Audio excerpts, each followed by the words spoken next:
Mission Hills is one of the older communities in San Diego. What makes so interesting is the whole eclecticness of the homes, which is what I love about Mission Hills. So you can wander and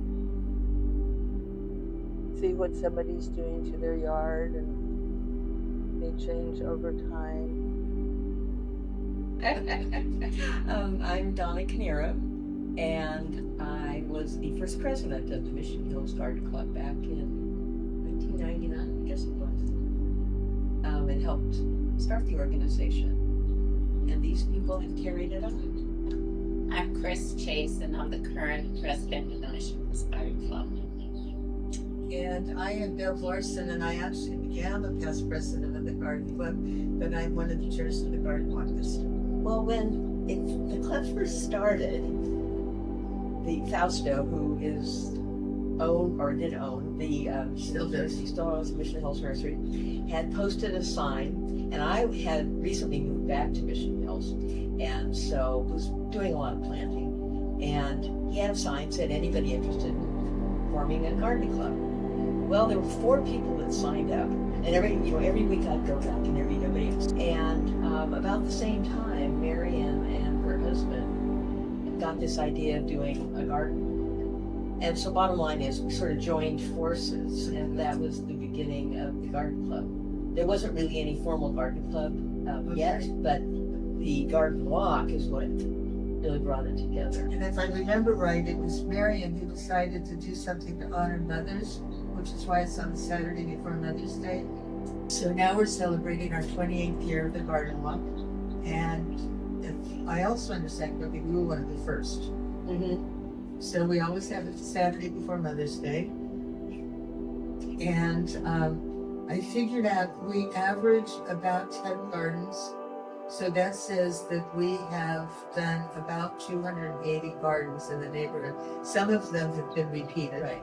The Garden Walk is our main fundraiser, and it was through that fundraiser that we are able to do the scholarships and beautification projects.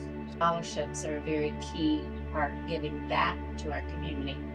So last year we had 4 community college students who received a very nice scholarship from us. We go through a committee that analyzes the applications, and last year not only did we have them enjoy their year, but we included them within our garden walk, and that was a lot of fun for the homeowners as well, because they were able to consult the students in their expertise, and the students learned a lot from the homeowners. My name is Deanna Sampson. I have a cute story about how I got involved. I moved to the neighborhood 24 years ago, and when I was driving around in the neighborhood, kind of getting to know my way around things, I saw these cute little hanging plants on one of the streets. I think it was Lewis Street. And as I drove around more, I found out that all of the plants were taken care of by the Mission Hills Garden Club. And I just thought that was such a lovely thing to add these plants that were hanging from the poles around this street. And then there were other plants on that street, and all of them had little signs that said, you know, we're taken care of by the Mission Hills Garden Club. And I just thought, what a cool club to belong to, like somebody who wants to beautify our neighborhood. So I kind of took it upon myself to figure out who these people were and what they did. And I pretty much joined within the first few years of living in Mission Hills. I love everything about the Garden Club. I love that they beautify our neighborhood. They help fix broken fences. They put plants in kind of like old dirt lots that don't look very good. And everything is just to like help make our neighborhood a better place to live and make people happy to drive around in. I just love everything about it. My name's Aura Hurst. I'm a member of the Mission Hills Garden Club. I've been a member here for about 4 years or so, 4 or 5 years. I am one of a few volunteers who belong to the club who are helping out with the Veterans Village of San Diego garden. We've helped to restore it and make it available to local residents, so people there would have something interesting to do, and I'd like to garden, spend some time outside. So some of the people who come in have no gardening experience. Some of them have a lot. And we try to make it a place where everybody can find something to do. And sometimes it's just being there and enjoying being out in the garden. Sometimes it's just talking with other people who are there. Sometimes it's as simple as watering the plants or weeding, all the kinds of things that you need to do when you have a garden.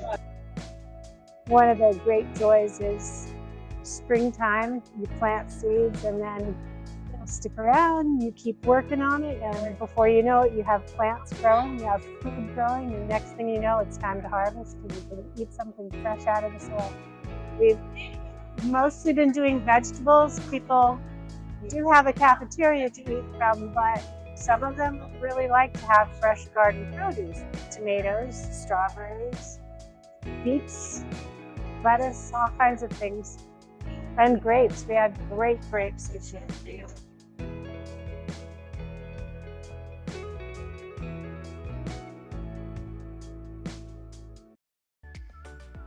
There's so many reasons to be a member. For one thing, I think the registration is only like $35. And for your $35, you're invited to at least 8 or 9 meetings where we have amazing lecturers and you learn about lots of subjects related to gardening. And we have coffee in the gardens and wine in the gardens where you go into people's backyards and you get to look around and see what their plants are and talk to the homeowner. And then just to be a part of an organization that beautifies our neighborhood, really involved with cleanups, involved with things going on politically in San Diego, and we all talk about, whatever is important going on. It's fun kind of reminiscing because I had kind of forgotten about what a really strong community the Garden Club has created. There's 10 houses. There's going to be the bazaar. And then we're going to have musicians, and we'll have some artists painting in the garden. 2 miles is the most that we're going to do because we don't want people trying to, especially like last year, it was a very hot day. And so we had to make sure that we had a lot more water at our water tables and make sure, of course, that you have your porta potties at a good spot halfway in between. We try to respect the nature of all of us, that we have kids and we have older people and maybe strollers, which must be left at the front of the property, not on the path going into the house. And no pets. All invited. So Yes, all are invited.